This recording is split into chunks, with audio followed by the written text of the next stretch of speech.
কোন কোন ক্ষেত্রে সালাম দেওয়া যায় না? সালাম রাসূলুল্লাহ সাল্লাল্লাহু আলাইহি ওয়াসাল্লাম সালাম দেয়াকে বৈধ করেছেন সর্বাবস্থায়, শুধুমাত্র যদি কোনো ব্যক্তি রাসূল সাল্লাল্লাহু আলাইহি ওয়াসাল্লাম অপছন্দ করতেন সালাম দেয়া অথবা নেয়াকে।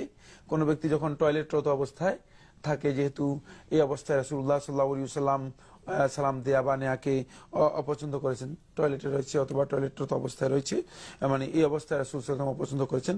এছাড়া মানে কোন কোন ক্ষেত্রে সালাম দেয়া না যায় না, বরং সালাম দেয়া ওপেন জায়েজ রয়েছে। যখন কোন ব্যক্তির সাথে দেখা হবে, সাক্ষাৎ হবে, ওয়াইজা লাকিতাহু ফাসাল্লিম আলাইহি, সুনান তিরমিজি রওয়ায়াতের মধ্যে আবু হুরায়রা রাদিয়াল্লাহু আনহু বর্ণনা করেন, রাসূলুল্লাহ সাল্লাল্লাহু আলাইহি ওয়াসাল্লাম ইরশাদ করেছেন, যখন তুমি তোমার ভাইয়ের সাথে সাক্ষাৎ করো, ফাসাল্লিম আলাইহি, তারপর সালাম দাও।